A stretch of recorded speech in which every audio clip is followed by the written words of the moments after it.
All right, welcome back into another edition of Jake's Takes. I am your host, Jake Masucci, and today we got two special guests in the building. I got my guys. I got Drew Comer and Marty Hannon here today. We're back. You guys are back, and baseball season is back. We've Yes, been trying to schedule this MLB preview probably for like 2 Yeah. to 4 weeks. Well, Hey, we were gonna finals. go before the season, and then that didn't happen. Fade. Yeah. But No, I mean we were gonna go before season and couldn't figure it out, and then we had finals, and Yeah. everybody had to lock in for finals. Yep. So finals are over. It's the summer. We've had MLB baseball. I'm looking at one person's schedule. It's about 35 games in per se, Yeah. somewhere around there. Which we got like a good idea on where people are going to be in the MLB. But you guys know the drill on Jake's Takes. I don't really keep up with baseball. I just don't, okay? So I bring you guys in to catch me up. So this is another edition of an MLB Catchup, okay? So today, we're going to start with the Tigers, okay? The last Tigers game I watched in full was when I was there for opening day, okay? So it's been a little Sweet. bit. I've been on and off. Okay, I've been watching scores. I know who's doing decent. I know who's been okay. But I need to catch up on the Tigers. I need to make sure I know completely what's going on. So talk to me about the Tigers. I'll start with Drew here. Drew, go ahead. I just want to say before we start that Jake Masucci has been telling me for 4 years that he's going to keep up with baseball. Yep. And here we are, podcast number 2. Yep. And I don't, have you been following baseball? Nope. Not there yet. I can second that as well. Anyways. Not there yet. So, Tigers, Yes. as we know, the offense has really struggled. Marty can attest to that, Yeah, big watching time. a lot of Tigers games. Pitching has been dominant. Tariq Skubal right now I think is the favorite for Cy Young. Right up there. Doesn't have a loss yet, has pitched gems every outing. I think he's 7. Yeah, he said like So- one. Yeah. Yeah. Really, like the one against the A's, second start of the year was kind of a little rough around the edges, but it wasn't that big of a deal. Just gave up a couple home runs. And Happens. we're still in May, and he'll only improve from here. Still coming off that injury from last year, which I think he only pitched a month or two. He did, but last year, and he was honestly one of the best pitchers in the American League when he came back. And something with him too is like, we're, as he develops into a true ace, really the only thing I see from him that he needs to really like find a way to work on is sometimes that like third time through the order when he's kind of getting through like later in games he can struggle a little bit, but that's he finds a way to figure that out, and wow. Not much else to say about him. And then going into the rest of our rotation, Flaherty, we picked him up in free agency, and he's been a little bit better than I was anticipating. Agreed. He has really good stuff. Yeah, He's got the second best stuff outside of Scooble on the team. A lot of his bad starts, he has like one really bad inning, but he finds a way to avoid that. I think good things are to come. But and then even Casey Mize coming off Tommy John surgery, he's been a little bit better than I was expecting as well. Another signing was Kenta Maeda, and he has not quite lived up to the expectations left. But like I said, it's still early, and there's time to turn around. Yeah. But he's coming off of injury too. But as we speak, he within the past like hour has given up like 7 runs in 2 innings. Oh, So boy. we're actually winning right now, 8-7. Last time I checked. So, but Yeah. that's for you guys to watch. So, but yeah, Maeda's been rough. That score is kind of shocking because from what I'm hearing from you guys, it's been the hitting has been struggling and it's been all pitching. yeah, Yeah. absolutely. We've seen outside of when Maeda pitches. we've seen a lot of. I mean, even our wins have been like 2-1, 3-0 type games. Losses too.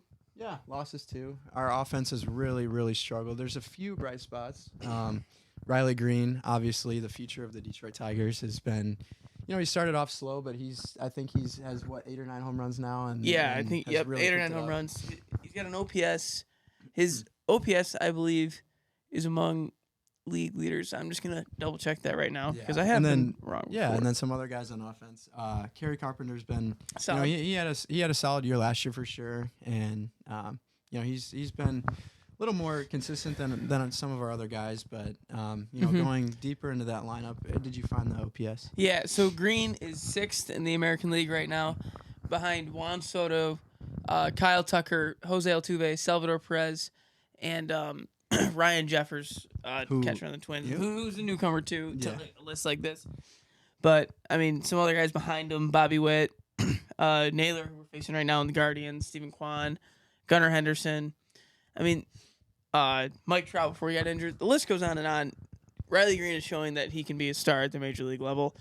One thing back to the pitching, I just wanted to mention. Poor guy, Reese Olson. Has honestly pitched outstanding, and the guy's 0-4. We can't hold a lead for him. We can't get a lead for him, really. But just a quick shout out there, just because I kind of feel bad for the guy. But yeah, Riley's been great. Carp, something with Carp. He had a really good start. A little bit of a power outage right now, but he's still putting up really like hard fought at bats up. And I think something with him. He's a free swinger, right? Yeah. So he'll swing and miss some curveballs, off speed pitches down in the dirt. He gets extremely limited protection because in the lineup when he's in it, Green and Canna typically hit for him, who are really only two guys you fear. Yeah. Typically, the guy after him is either like Keith, Torkelson. The other day, I think it was Jake Rogers. You would risk walking Carp before you would, risk hitting a home run on the face of the next guy in the way our lineup works right now. So I think he will get even better as, like, hopefully certain guys, namely Torkelson, get hot and stuff. Right. But we'll see. I like Carp a lot. I think he's really good, and I think he just keeps improving. And then, Canna's been a good pickup. Canna's been great, honestly. Wenzel Perez came out of nowhere. We'll see if that's able to last. Yep. But, yeah, I mean. And then I guess, I know you touched on Spencer Torkelson, but, I mean, we saw 31 home runs last year, which was among the league best, and we haven't seen a single home run through as of May 8th, I think today is. Yeah, wow. And there are 35 games, which and over 100 at-bats, and even more plate appearances. And the problem with me, there's other guys struggling too, and we'll talk about that later. Yeah. But in known big name guys, not just platoon guys, but I haven't seen some of these other guys seen their at bats and stuff. Torque's at bats, he goes up there and it's just like an eye test. He looks completely lost. Yeah. And then I remember I was talking to one of my friends and earlier in the year, and I can't imagine it's really gotten better. His quality at bat percentage, which is just a stat that goes into how many pitches you see in an at bat, did you hit the ball hard, things of that nature, was among the league worst. And it's visible. And even another problem when he has at bats that I really think he should be building off of, he doesn't. So he'll even have good games, doesn't build off the games. He doesn't get into this streak. Yesterday, and I mean, it's tell you how bad we are. I'm talking about flyouts here. He had two solid swings, ended up being flyouts. You really think it's all right, you build off that. Yeah. His fourth at bat of the day ended up being a first pitch check swing. It was ruled a single. He reached, in my opinion, which would be an error. But beyond the point, he's there's just no confidence. Yeah. So that is, he needs to figure out his mental part right now, I think, before we see any real results. And then, other guys mentioned, Colt Keith, I think, just needs to see some balls hit the grass because he's starting to put up major league at-bats, but he just might not totally be ready yet. He's batting 150 with a sub-500 OPS, I'm pretty sure. And Baez is Baez, and yeah. And those are big names, and everybody else, anybody outside of, I say anybody outside of Detroit, but honestly, anybody outside of who watches the Tigers regularly might not even know their name. Yeah. And this is really just the post spring training jitters and slumps that guys are. We saw Torque last year with a little bit of a slow start. Yeah, but Torque sucked all of spring training too. Yeah. He's, and I like Torque a lot, and I think he's proven that he can do it at this level. But and this is even what our manager, AJ Hinch, said, man. He said, he's not in a good spot right now, and he needs to find a way to battle himself out of that. Yeah. Well, if we're going to take one positive out of the Tigers so far, I definitely think the pitching has just been phenomenal. Outside Yeah. of Kenta Maeda, I mean, I don't know what the team stats are for pitching, but I guarantee we're in the top 5 in The a bullpen's lot one of of the best. and the in bullpen. Yeah, MLB. we didn't even touch on the bullpen. We Yeah. have Bullpen's guys who come sensational. in for the most part and just get the job done. Jason Foley is phenomenal. Mm-hmm. He could definitely be an all-star this year. Oh, 100%. And I know Shelby Miller has struggled a little bit. Lately, he Lately. started for his fastball's down like 3 to 4 miles per hour. Kind of worried about he might be hurt, but out of we'll see. That's just something that I know picked up the other day. Yeah. But just keep your eyes on the Tigers pitching and pitching, 7th in ERA. Pitching wins a lot of games. Yes, Yes. In Wins the major championships, leagues. really. Yeah. We're 4th in WHIP, which is walks and hits per inning, so basically the amount of base runners that you give up. And we are, yes, I have my cheat sheet. We're 7th in ERA, and we are 6th in strikeouts. So really, you can't complain about our pitching staff so far. Question for you guys. So, as you guys were talking about the players, I was getting familiarized with some of the players that I don't know. Okay. Yeah. So for an average baseball fan, who's someone that would be overlooked by them, like an average baseball fan, that you think people should know their names? Like someone that you should be excited for as a Tigers fan, someone young that's growing. Is there anybody? Yeah, so I go to college at Xavier in Cincinnati, and so I just kind of figured out what people from out and around know and stuff. And it doesn't help that Riley Green shares a name with one of the most popular country singers. Who's also a very good Who's country fantastic. singer. But Riley Green is in our offense is known to suck because Tariq Skubal's becoming a household name now. Yeah. Dare I say, anybody who watches baseball probably should, at least if you follow the American League, will know who that is. But a lot of guys don't they've maybe heard of Riley Green but they're he's okay. No, man, he's legit. But guys that honestly the average baseball player probably never, or average baseball fans probably never heard of, and Tiger fans should be excited for is right now at least this Wenceel Perez has come up, kind of out of nowhere. Played probably about, if I had to guess, maybe 20 games now. Okay.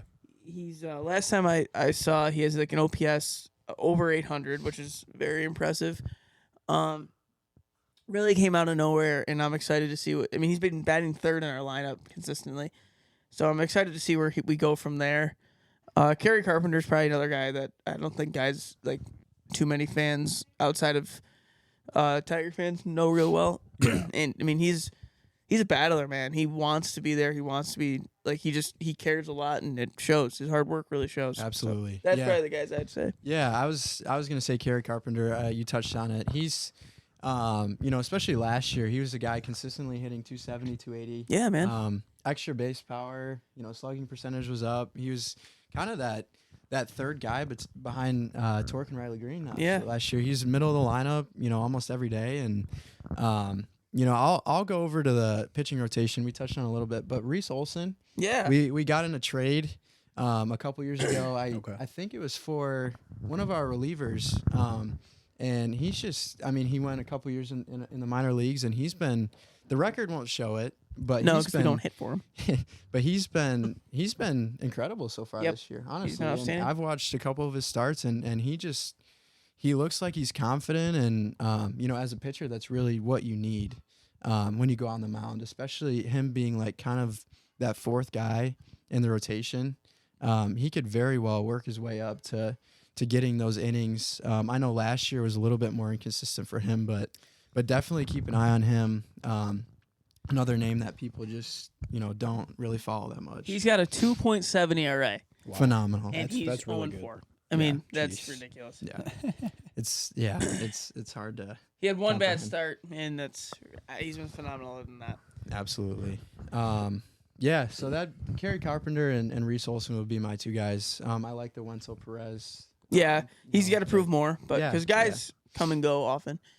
And then I don't really. I like those names. Yeah. They're good names. One more. Okay.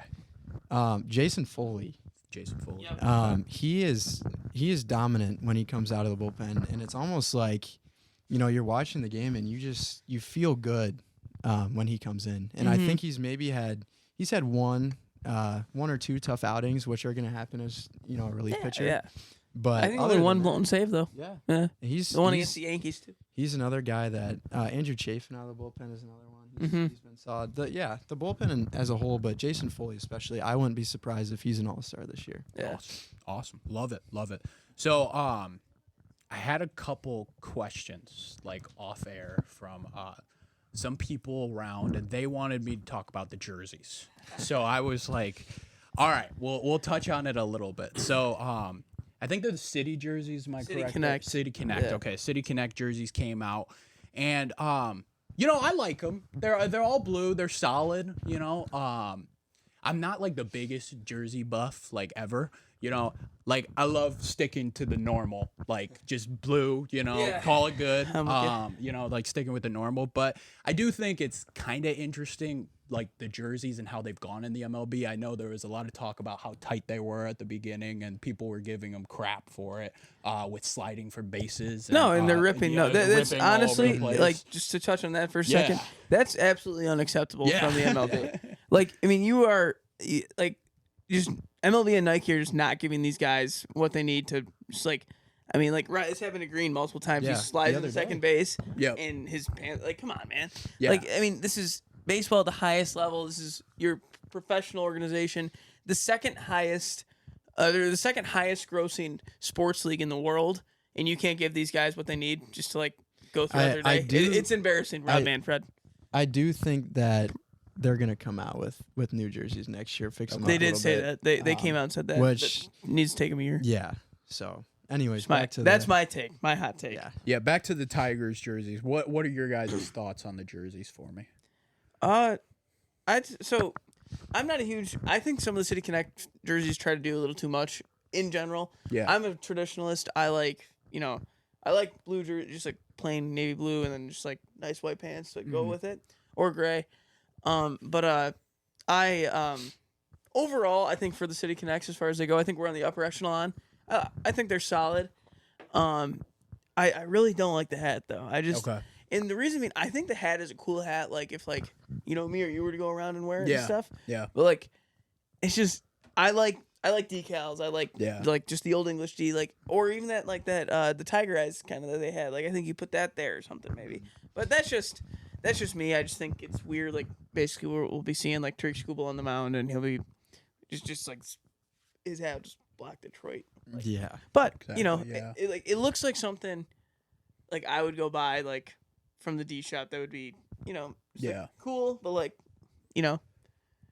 kind of what this being a Lions hat. This is kind of how I feel about it. I feel like with jerseys, and this is kind of like an all sports thing. I remember the NBA in-season tournament coming out with all of their stuff and how they changed the court. They changed the court color and all that, and they're like, oh man, this is different. And I feel like the MLB, maybe a little bit, and correct me if I'm wrong, of course, but I feel like they're trying to develop a different style. They changed the rules last year, trying to attract more of the average fan. And now with the jerseys, they're trying to, put on that style and be okay, we're the MLB. This is our brand now. And I think it's a solid way to do it. I don't know, what you were saying with the jerseys, it didn't seem like they hit completely. I mean, with the Tigers jerseys, I like them. I didn't think they were the craziest thing in the world. I like the concept of Motor City and all that, but I think they just went a little overboard. But that's my. There's some people who really really like them, and some people that don't. I usually fall on the side I don't. I hate any jersey that is a light top and darker pants. I think that's just ugly and not what baseball is supposed to look like. Yeah. But there's also again, being in Cincy a lot of the year and stuff, Cincy just wears all black with red. I think that's really cool. I think it looks good. I kind of wanted us if we were gonna go all navy blue to kind of do something like that. But I don't mind the tire tracks, and I like though how that's it means something to the city. Similar Boston, not the prettiest looking jerseys in my opinion. But it's about the marathon, so it's cool. So yeah, I think they do a good job connecting to the city of Detroit. Look at them as I'm gonna say they're okay. I'm not. I mean, It's a jersey. I'm much more of a retro jersey type of guy. Okay. I like the old school jerseys. It was 84. Yeah, it looked yeah. nice. Not even just the Tigers, just a Oh, lot yeah. of teams in general. But I will say I do like the idea of the Players Weekend that I know the MLB introduced a couple years ago. Throwing nicknames on the back. Yeah, of I the dug jerseys. that too. Those. But yeah, in terms of the City Connect, they're okay. Yeah. Well, I don't know if I'd spend $150 on a City Connect. It's fair. jersey. I'm not, and fair, I yeah. but I would, and this is another thing too. Tigers have a really nice, crisp original jersey, so it's hard to go away from that, and it just looks weird. Like I always wanted us to get like just an alternative, like blue. Yeah. So like when I was like, just being a big fan of stuff, I had my big vision be like, just base navy blue, Motor City in cursive, Yeah. maybe white pinstripe pants, but but obviously these turned out like I would, if I were like, if you told me I had to give a thumbs up or a thumbs down, I'd give a thumbs up. Out of 10. Out of 10, 6.5 or a 7, 6.5. 6.8. Yeah. 6.8. I love that. I feel like I'd just go 7. Yeah. With jerseys, it's a jersey. Yeah, You I know, like I can get over it. You know. I don't give a damn as long as Riley Green's still hitting home runs. Exactly. All right, so let's do a little bit of a quicker segment. Okay, we're gonna talk about underachieving players. Yeah. And why don't we do? So I'll start with Marty on this one. Marty, why don't you give me 2 players, and then we'll have Drew and you talk about it. Back and forth talking about those players, and then Drew will give his players. So, we kind of already touched on Torque. Yeah. And I'm not gonna go any more in depth on that. But I'll give 2, and maybe even stealing one of Drew's. So Alex Bregman is one, Okay. and Corbin Carroll is my other one. Remind me where he is. Corbin Carroll, both of them. Just Corbin. Okay, Corbin is he's a Diamondback. He Okay. was Rookie of the Year last year. Pretty sure top 5, maybe top 3 in the MVP. The Diamondbacks made the run last year. Yeah, and then, like, them really as a talented. team are Okay, that makes struggling. sense, Yeah. But just to kind of go into like, And they're sitting at 15 and 20. Jeez. yeah, like Yeah, that's crazy. last time I checked, which was today, like yesterday or today, Yeah. he's hitting about 200, 1 home run, sub 600 OPS. So honestly, pretty similar numbers to Torque. Mm-hmm. Now, granted, I don't watch the Diamondbacks that much, so I'm not watching all of these at bats. Yeah. Don't know what they look like and stuff. But that's at this point kind of the same way, like concerning. It's like, okay, like why hasn't he gotten it going? And I think the sophomore slump in baseball is a very very common thing. Okay. Because Yeah. pitchers will adjust. They'll watch film on you because you're the guy that they're scared of Yep. in a lineup. Then they'll adjust. And I think he will make those adjustments. I think he's a stud, and I think he is going to want to get better. Bregman is like the opposite. He's been good for a long time. He's on a contract year even. Yeah. And I don't know if that's in his head or something, but he has really struggled because he's got similar numbers to Corbin. And they've persisted, and he's like the Astros pitching rotation has been hurt all year. Verlander has been hurt. You guys know I love him. Valdez has been hurt and bad in multiple starts. Javier's been hurt. He's on my fantasy team. Get back. But even with all the pitching struggles, there's a lot of their offense is doing well, and Bregman not really hinders their offense in my opinion. So that's what I think. And I mean, Drew, what do you think about those 2 guys? Yeah, I agree. I mean, a lot of guys you talked about going into contract years. Like it's a big deal. I mean, it's like man. you're setting yourself up, and I know these players make a lot of money as it is. And he's had one big contract, Yeah, $20 million per year, but never like a big one. especially right now when you're seeing guys with like just massive contracts. It's they make a lot of money, right? But these guys going into their contract years, if you have a tough year, that's gonna be brought up when you're negotiating contracts. Oh, totally. With whatever team it is, and we've seen guys that. Like Javi Baez, for example, like he was great. Yeah, he was great before we signed him, and we've seen what's happened to him, and then we've also seen the opposite, where we've seen guys really struggle and then turn around. So, like the Bregman pick, he's struggling. He's sub 200 batting average, and that's not. I'm not a big Bregman guy. You've known that. I know years. you're not, but just outsider looking in. Yeah, he's definitely struggled. Right. Going into my 2 guys, I think. Anything on Carroll before you go into your 2 guys? Yeah, Carroll was a big part of that World Series run last year, Yeah. and we're just not Huge seeing that. We're just not seeing the whole team. The whole really. team, really. Yeah. Then Good point. and Corbin Carroll especially, he was on base. Him, Torque, and Bregman, they're identical when you look at that part of the stat Yeah. sheet. And I'd love to see both of them at bats more. But I mean, I just really, consistently watch Tigers and then whatever else would be on, but and closely. Like I've seen Torkelson's at bats. Why I tell you, I've seen those at bats. I watch those really closely.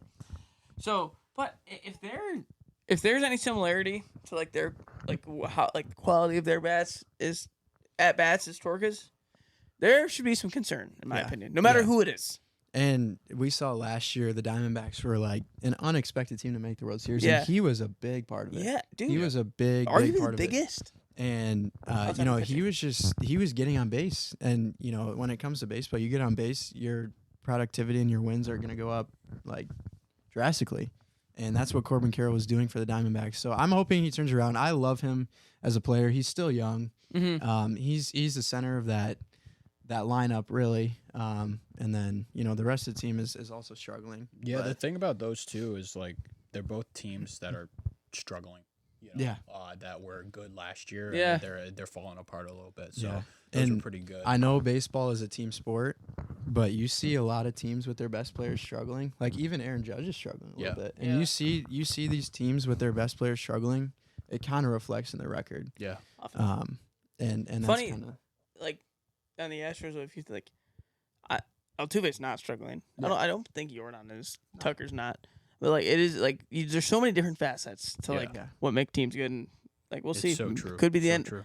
Could be the end of a dynasty. All right, Drew, give me your two. Yeah, sorry. So I gotta go Randy Arozarena. I just pulled up the batting average category, and he's the worst qualified in, Is he in really? batting average. He's Wow. hitting 153, and we just saw a couple years ago, and he does have 6 home runs, but OPS. his OPS is in the mid 500s, which is not great. Mm-hmm.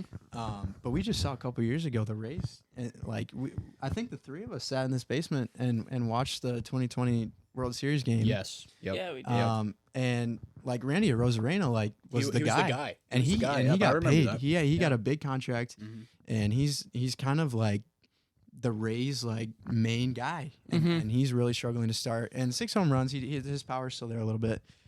And then I'm gonna go Another team struggling too.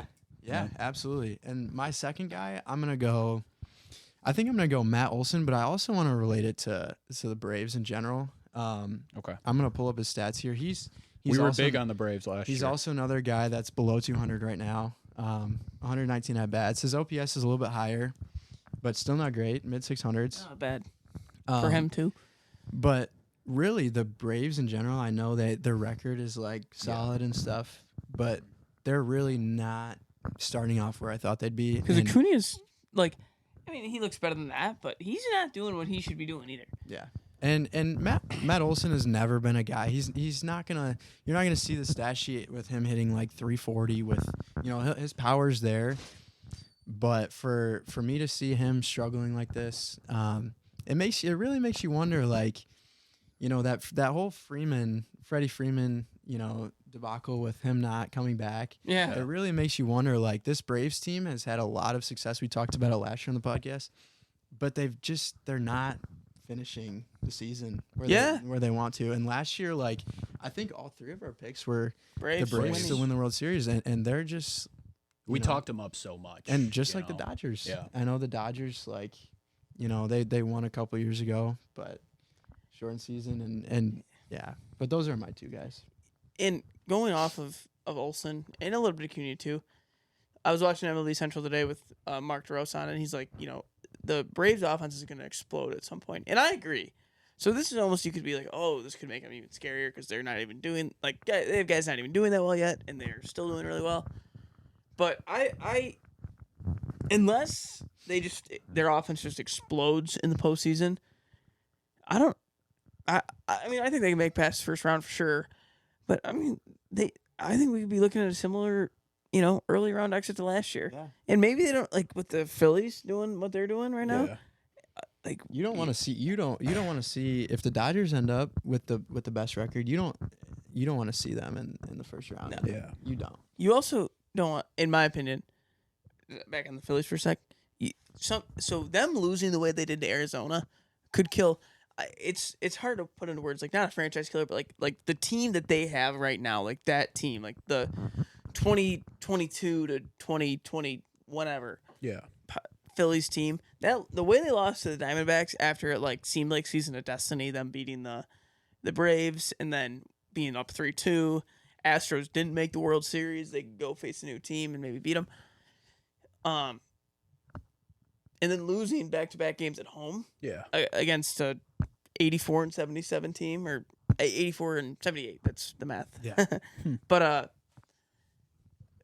I credit to Bryce Harper's leadership that has done, like, in my opinion. And I think maybe, kind of to your point about Freddie Freeman, potentially the Braves lacked that leader, because it was pretty devastating for them too. They were the team. We talked him up. Everybody else talked him up. You know, these guys are like, shit, like, we can. That You good? And, like, we can lose. We're beatable. And those hitters feel that right now. It's such an underrated aspect of baseball as a leadership, because, like I said, it's a team sport.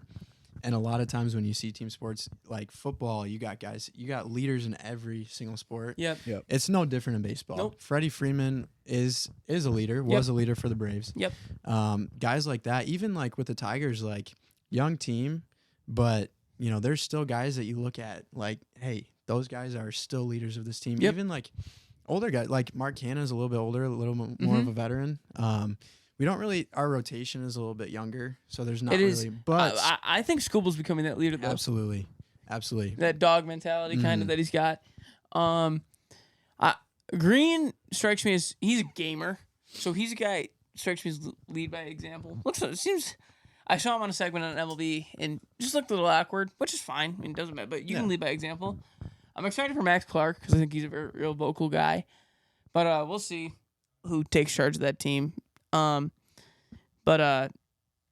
mean, that energy and excitement, that's something that is, I think AJ Hinch has really brought to our team, and I think him as a leader has proven a lot this year, because he was given a pretty bare cupboard some years past, and now he's working with some talent, and I mean, he showed, man. World Series winning manager, I know it was whatever happened, but like still, he knows success, he knows how to win, and he's showing that right now. For sure.